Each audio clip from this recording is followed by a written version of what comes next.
Hi everybody, Coach Stacy Lynn here. Hey, you know what? I'm really glad that you clicked that button, and I have a question for you today.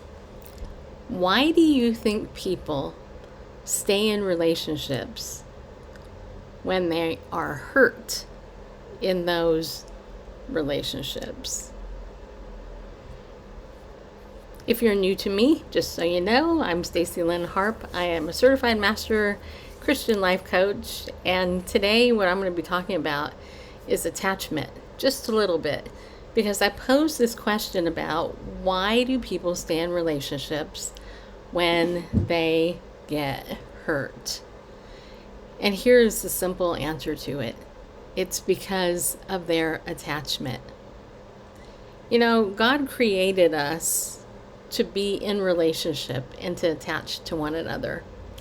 And if you have grown up in a situation where your attachment connections were all messed up, I'm going to tell you that some of those issues may carry with you throughout your whole life until you get those things resolved. And here's the thing, you got to look at how you are with people. And I bring this up because I read something really interesting today on Reddit, and I'm just going to read this to you so that you can hear part of it. So this person was posted this. They wrote, "I've been going to therapy for 29 years since I was 18. I've seen over 50 therapists, and I was getting close to a therapist, and she terminated me against my will and without saying why 21 years ago. And it took 20 years to find a therapist I connected with again." And then they went ahead and they were talking about how they basically were talking about why they wanted the therapist to sit close to them. So I thought this was really interesting, and somebody made a comment. They were like, "Why did you see 50 therapists?" And this is what the person said. The person responded to that, and they said this. They said, most of them I ghosted because I didn't connect with them. I've only connected with 3. I do," and then she went on and said some other stuff. So I thought, that's kind of interesting. So here's a woman, she goes into therapy, she's got trauma, she's got attachment issues. After a good time in therapy with a therapist, the therapist terminates her but doesn't say why. And then for the next however many years, this woman has been bouncing back and forth in therapy. And if I were to coach her, one of the first things that I would find out is what attachment style that she had. And immediately one of my first thoughts was that she has a very disorganized attachment style. And I don't even think she realized that she did exactly to all these other therapists what that one therapist did to her. And that was she ghosted. So there's a push-pull thing going on there. And it's very common actually today. You know, I see this a lot with my younger clients in particular. They will actually be in a relationship with somebody, and then they won't respond, or they'll ghost them, and you kind of wonder what the heck is going on here. You know, why not the courtesy of a goodbye or whatever? And it's really sad because we live in a culture today where our phones keep us disconnected. The irony of that should not be lost on you or me, because the phone isn't really a phone for communication. It's actually a phone for disconnection, because everything that you're doing on the phone is not connecting you to an actual person. And so I bring this up because, you know, I've had to heal because of my abuse and my trauma and attachment. I had a very disorganized attachment style, especially with my mom, because she was always pulling the rug out from underneath me. So I had to learn to get a secure attachment with my therapist at the time, who I could get mad at. She could get mad at me. and we worked on it. Because what happens with a lot of this issue is that people are taught in bad situations not to repair it. That's where you get things like the silent treatment. And just as an example, I wrote a note here. If you've ever been in a relationship where you've been on the receiving end of the silent treatment, the silent treatment is actually a very, very abusive tactic that people use.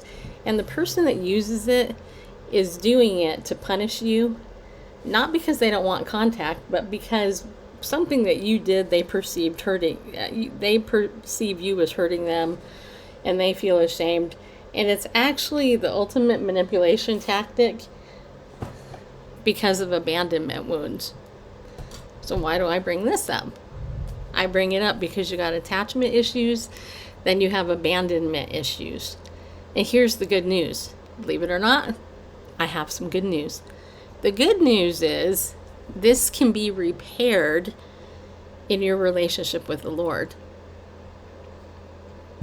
You know, I look at a lot of these psychology boards, and I'm just sitting there going like this, like, oh, you're not really offering any help here, because humans have a hard time healing correctly.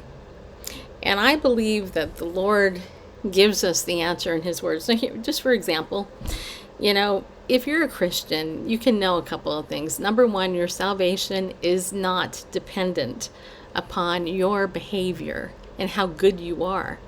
I know a lot of people like to, you know, tell you if you do this and that, blah, blah, blah, and you can lose your salvation, blah, blah, blah. And that's not true. You cannot lose your salvation. You can lose rewards at the end of your life when you're standing before the bema seat of Christ and He looks at your life and burns it up and see what's left. You can lose rewards, but you cannot lose your salvation. So the Lord has given His children, and that's anybody who receives and believes in Jesus, right? He has given us security. He's given us security in a couple different ways. Number one, because we can securely attach to Him through our relationship with Him. We can pray, and He will always hear us. We can read His Word, and we can always hear Him and look at what He says to us. But here's the best thing. I mean, that's all great. It's super awesome. But you know the uber best thing is that the Lord never threatens to abandon us.